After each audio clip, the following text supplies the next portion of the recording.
Yo, people, what we saying? It's your boy Muzi13 back with another video. Make sure you guys like, comment, and subscribe to the damn channel. You already know what it is. And let's get straight into it. This is the Newcastle versus Arsenal preview for the Premier League game this weekend. Must-win game? I think you have to say so. Like, looking at the way we started the season, we all knew going into the season was going to be a tough start to the season. We had the likes of Manchester United at Old Trafford. We had Liverpool at Anfield. We had Manchester City at home at the Emirates. We had a few games where you think, okay, they're giving us Leeds at home, Nottingham Forest at home. But now we have Newcastle away. And you're looking at it, that's about two, three tough teams already going away from home and playing them. So we knew it was going to be a tough start to the season, and that was why we had to do what we had to do when we were signing all those guys during the summer window. We signed about 8 players. We knew we needed squad depth to fill in all the gaps in the squad, and we've done that. So yeah, there's no excuses. We should be well prepared for the season ahead. We should be prepared for this Newcastle game, and let's just get right into why this game is usually seen as a tough game. So everyone knows Newcastle are known for their physicality, right? They go into that midfield. They have that midfield of Joe Linton, Bruno Guimaraes, and Tonali. These guys are aggressive ball players. Well, I guess you could say Tonali and Guimaraes are the ball players. Joe Linton is just more of that brute force who just come into. If he's not getting the ball, he's taking your legs. So best believe that. Best be careful. But if you look at the way Arsenal played Newcastle last season, we actually played them 4 times last season, which is pretty rare. You just expected 2 Premier League games and maybe the occasional cup game. But we played them twice in the Premier League. We lost at St. James Park 1-0. Isak scored a beautiful bullet header, and we lost that game 1-0. We beat them at the Emirates 1-0 as well. Rice scoring a banger from the edge of the box.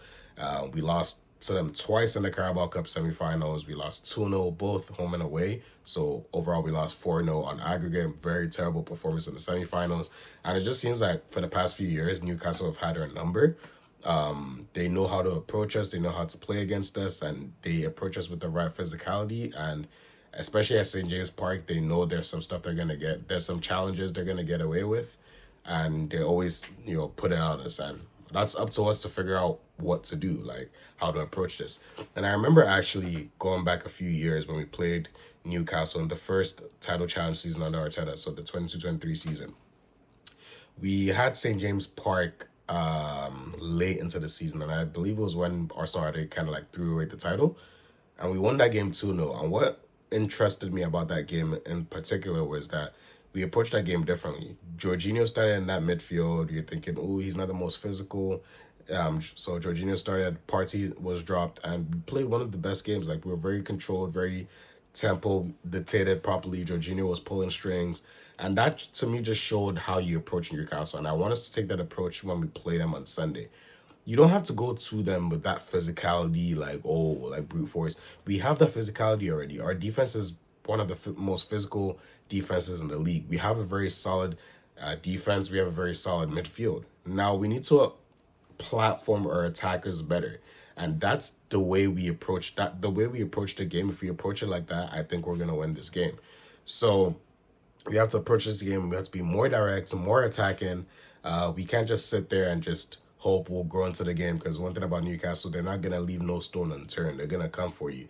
And if they smell blood, they're gonna go for it. Like you saw what happened with that Liverpool Newcastle game already this season. They were down 2-0. They had a red card. They came back 2-2. So if they can come back 2-2 down a red card, best believe what they can do with 11 men.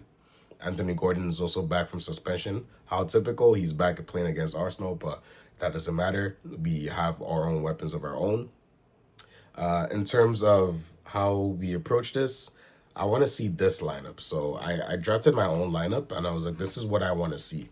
So I'm going to have Raya in goal, Timber, Saliba, Gabriel, and Calafiori at defense. Same defense, same back five. We've started this season already, been pretty solid. That is what I'm going to go for.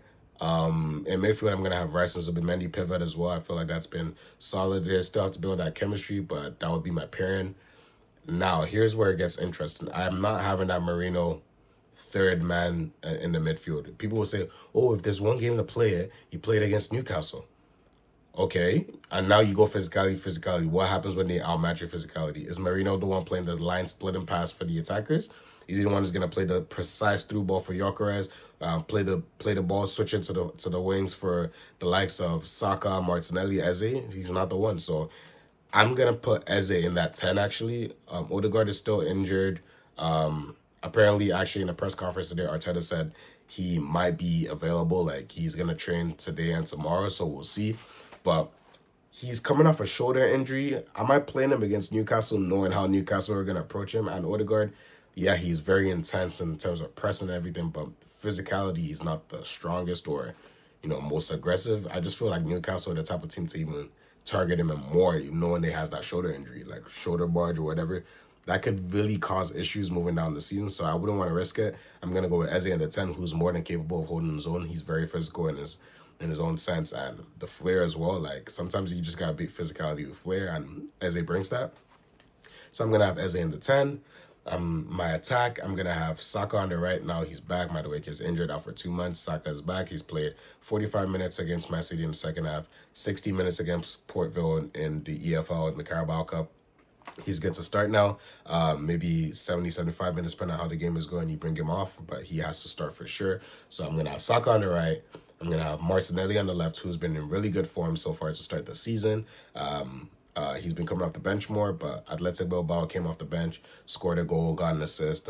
Manchester City on the weekend got the equalizing goal from that beautiful Eze ball over the top. He's been really showing his own and showing what he can do coming off the bench. I just hope if given a start, he can apply it. And we're going to need someone like Martinelli against the likes of Newcastle because of the way he approaches the game, his work rate, his physicality, and just knowing that pace he has to push Newcastle back. You need that more than saying the likes of maybe Trossard or Eze on that left. So I have Martinelli on the left, Saka on the right, and Victor Gyökeres down the middle. Now, I'm very excited to see this front three with Victor Gyökeres because I feel like Gyökeres has been starved of creativity. One thing about Madueke, while he was very explosive and direct, you can say a bright spark, he didn't have the best end product. So when he beats his man, what's he doing? The final ball after is not the best. And we need that to be precise. And Saka is going to give you that. How many cutbacks have you seen Saka provide over the last few years where it's just begging for someone like a Victor Gyökeres to tap it in? I feel like that's one thing we need to explore more. And knowing the way Victor Gyökeres plays, I feel like that's something we can take advantage of. So I'm very excited to see how that link up plays out this season, Saka and Gyökeres. I feel like that's a partnership winning the blossom for sure. So that will be my predicted lineup. In terms of other news, Saliba looks like he's going to be signing his new contract. That's good news, a 5-year contract. Just waving off the likes of Real Madrid have been linked with him for a minute. So very good news to see that. Obviously, injuries, we still have the likes of Madueke, Havertz, Jesus, they're still out. Odegaard is touch and go. He might be in the squad. I don't know if he's going to start, but it looks like he might make the squad. I think he was in training today and tomorrow, according to Arteta's press conference, so we'll see. But yeah, that is pretty much my preview for the Newcastle vs Arsenal game. I've also given you my lineup. And in terms of the final score prediction, I'm going to go for an Arsenal 2-1 win. It's going to be a very tight game. Arsenal have to make sure they take control of that game, settle down, block off Newcastle from doing anything crazy, and get that first goal. That first goal is vital. If Arsenal can get that first goal and just calm down the St. James Park atmosphere and the crowd, that's going to go a long way to getting Arsenal to 3 points. And we need to get those 3 points. It's very vital in this season, in this stage of the season already, because we already dropped points in 2 other games. So that's my score prediction. I'm going to go 2-1 to Arsenal. Goals from Gyökeres and Saka from Newcastle. I don't know. I guess you could say Walter Made. I don't know. That's not my business. But for Arsenal, I'm going to go for a 2-1 win. Hopefully we get that dub. Make sure you guys like, comment, and subscribe. And I'm going to see you guys in the post-match reaction. Hopefully after Arsenal get the dub. Come on, you Gunners. Let's get it.